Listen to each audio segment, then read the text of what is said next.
everyone. Welcome into Southern Section this week. I'm Claudette Montana. And I'm Connor Morissette. We're here at Long Beach Poly High School, where a little later on we'll have some fun interviews with a couple of members of the football program. Before that, I had the chance to speak with Tarek from the LA Daily News to get an update on what's going on in his coverage area. Plus, we have some girls volleyball highlights. North beat Lawndale 3-0, and we have all the top plays from that game coming at you in a little bit. Truly a jam-packed, loaded show. Can't wait to kick things off. But first, here's some high school football highlights from Week 3, courtesy of Andrew Aguilar and our friends over at Bally Sports.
That's going to be a pick six for Warren. That's number 7. That's Jordan Jones into the end zone for the touchdown on the pick six.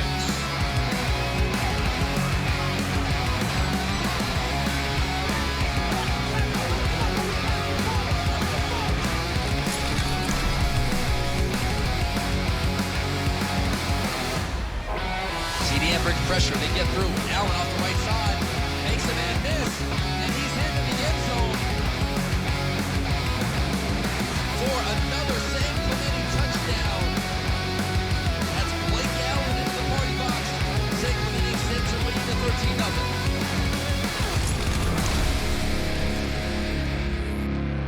13-0. Got word early before the ballgame from Ray Fenton that he wouldn't start. Gavin Porch would. We saw a little bit of Anthony League as well. Now we'll see a steady diet of Henderson, I'm sure. Nelson to pass on second down. And he's got McConnell 11. And Lemon eludes a tackler. And Lemon is gone for the touchdown. 76 yards. Counting to go before halftime. Nelson throws to the left. Connects with Porch again. Gets away from a man. Cuts back to the back. Dives forward, and it is a touchdown. Kevin Porch does a little. Minutes ago here in the second quarter. Annette, good pocket, deep over the middle. He was looking for hope. That ball was intercepted on the back end.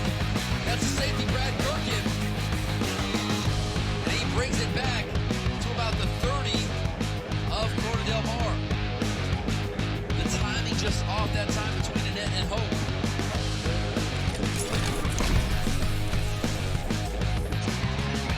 Again, the rain is really coming down, folks. This is going into the wind. Nelson for the end zone. Rosencrantz trying to come back to get it, but right there to grab it is Tron Baker. How did he get that away from Rosencrantz? Rosencrantz had great possession.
Ross had some really good punts. This one will be a good one, too. Baker runs to get it. Takes it and makes it.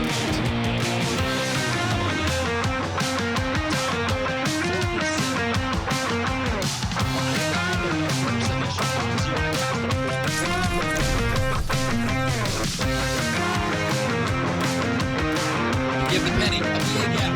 He's into the end zone. Touchdown. Ball at penny and Barbee is on board.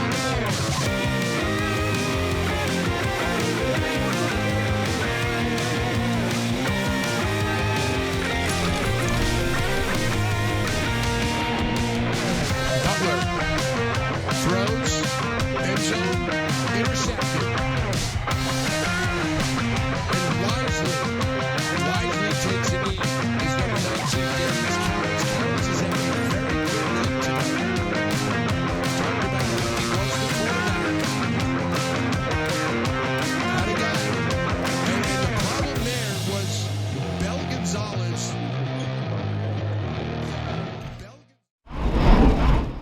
Every now and then, we'll welcome a member of the media to Southern Section this week. And to kick off that segment, Tarek Fatal from the LA Daily News joins me now. Tarek, thank you so much for being here. How you doing, man?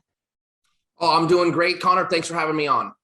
The LA Daily News coverage area is up in the San Fernando Valley. So, Tarek, let's start with football. Who are some teams up in your area who have surprised you to begin the season?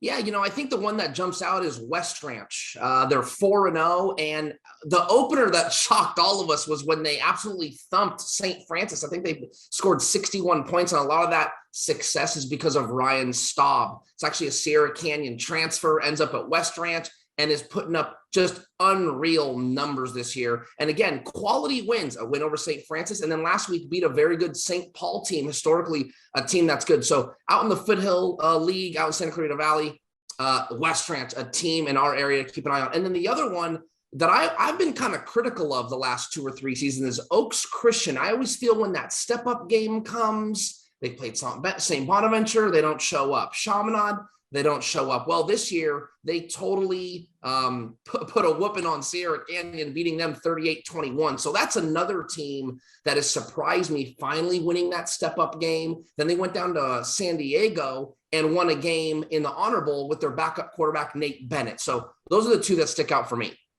How about players, maybe some guys who weren't on your radar to begin the season and they've emerged now as impact players up in the Valley area?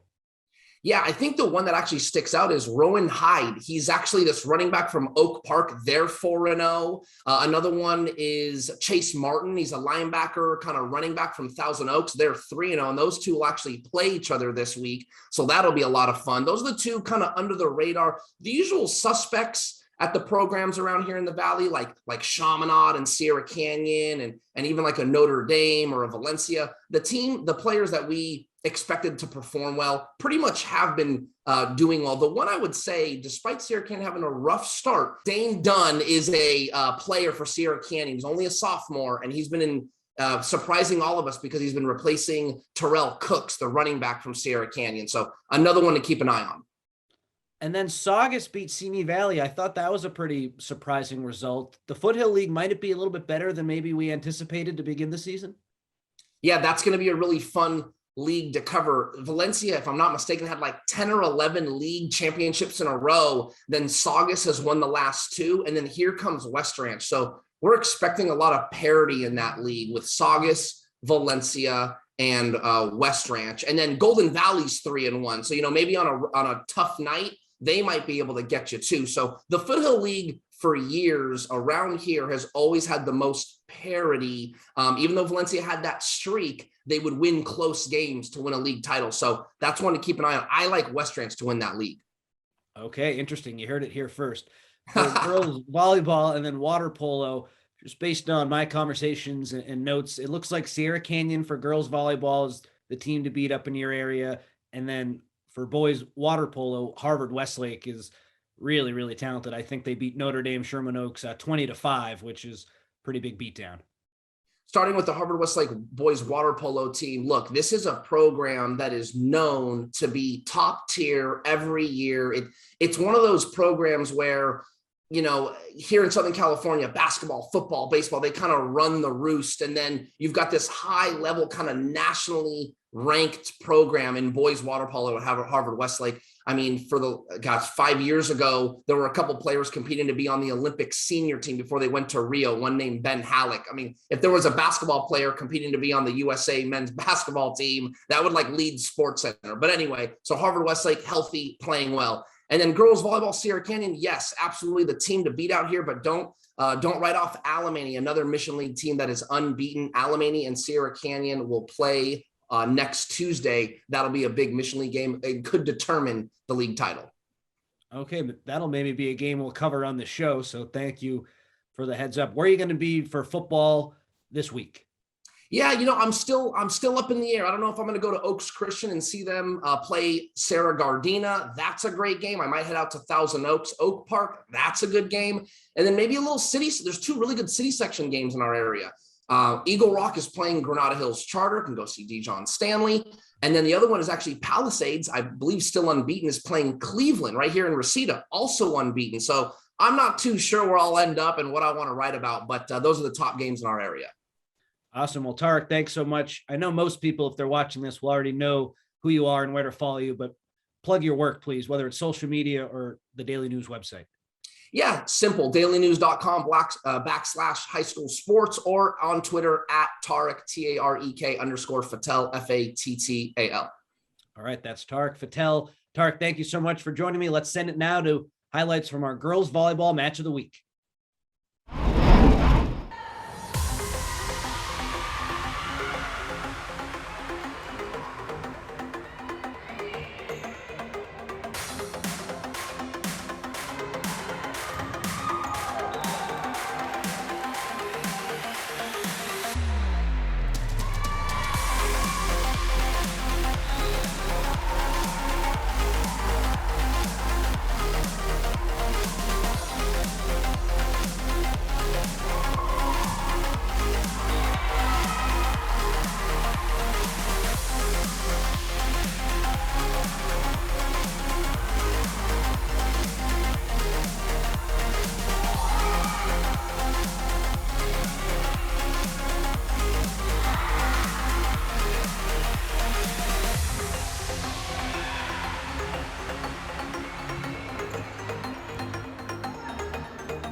We're a little lackadaisical out there today. Play hard still, but overall, it's a good showing. It's been a long week for us, so we're getting a little tired. It's our third match in 3 days, so we did okay. What was the key to having the stamina to come out and sweep today after having so many matches? I don't know, to tell you the truth. Everyone got a chance to play today, so everyone got in the court. They did their job. That's all that matters. How nervous are you? You got the whole team. Because this is the first time I allowed them to take a picture of me. That's what it is. All right? Thanks, Coach. Okay, no problem. Thank you very much. Here at Long Beach Poly High School, it's time for Coach's Corner with the Jackrabbits head football coach, Stephen Barbee. Coach, off to a 4-0 start. Great start for your group. What's been the key to success 4 weeks in? I think we have a very veteran team, still a young team. Last year's championship team, we were able to return 16 guys, 8 on offense, 8 on defense, and a decent amount of those players were either freshmen or sophomores. So, I think being able to have a full off season to not only get in the weight room, but to be able to gel and work all our schemes and get our offense a little more in depth has been awesome. And the kids have really gravitated towards each other, as well as just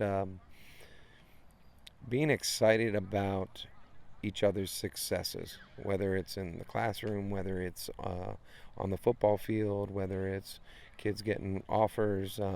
They're genuinely happy for each other, and that really creates a great bond for the team. And they really feed off each other's energies and successes. A couple weeks ago, your team, after losing to Mission Viejo last year, beats them this season.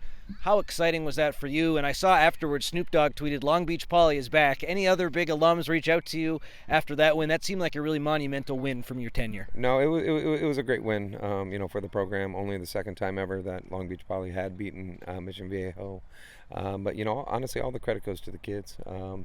We understood Mission Viejo is an unbelievable program, and we knew what we needed to do to win the game. And over and over, we were put in situations, and the kids continued to just step up, get on the line, and play for each other. And there was never a panic, there was never pointing fingers, and it was, as a coach, it was great to see. It was great to see just them follow the lead of each other and the leaders on the team and do what they needed to do. Who are some players so far who have risen to the occasion and really helped you get off to this hot start? Honestly, every single one of them. Statistically, there's a bunch of people. Darius Curry's been incredible. Raiden Brown, Jason Robinson, Jaden Robinson, Devin Samples. None of that would have ever been possible without our whole O-line. Those guys have done an unbelievable job. Defense has been lights out. Our defensive secondary, I feel, is incredibly good with Dalen Austin, Chase Stewart, Timmy Tuiagamoa, Jalen Miller, Armani Wilkson, Kylan Allen, Isaac Johnson, and it's our linebackers. All of them are coming back. Dylan Williams, Joshua Kassan, Ike Nacio Michele, the repo man. So, it's, D-line was lights out too. And again, it's just, they've done great, Dom Lolesio, Phoenix Tusa, had a couple other guys, really performed, Troy Tomasoa. So it's, it's great because every single, I think I named almost every single starter, If you forgot anyone. Dylan Michelle, our kicker, the kicker, he's been great. They've all stepped up, and it's, when it's their time or an opportunity for them to make a play, they've all done it. And it's, it's something where, again, we practice, at a very high level, a lot of intensity, and it's great to see them. It seems like every week it's going to be somebody else stepping up, making plays. And, that's just, again, the buy-in. Everybody's happy with whoever it is. And it's really no surprise because, they see them doing it in practice all the time. Last question for you, Coach. So D4 last year, you guys take home the crown. Clearly this year you're going to be placed in a better division. What's the key to win in the postseason again and take home another championship? Consistency. Definitely consistency. You got to be able to run the ball.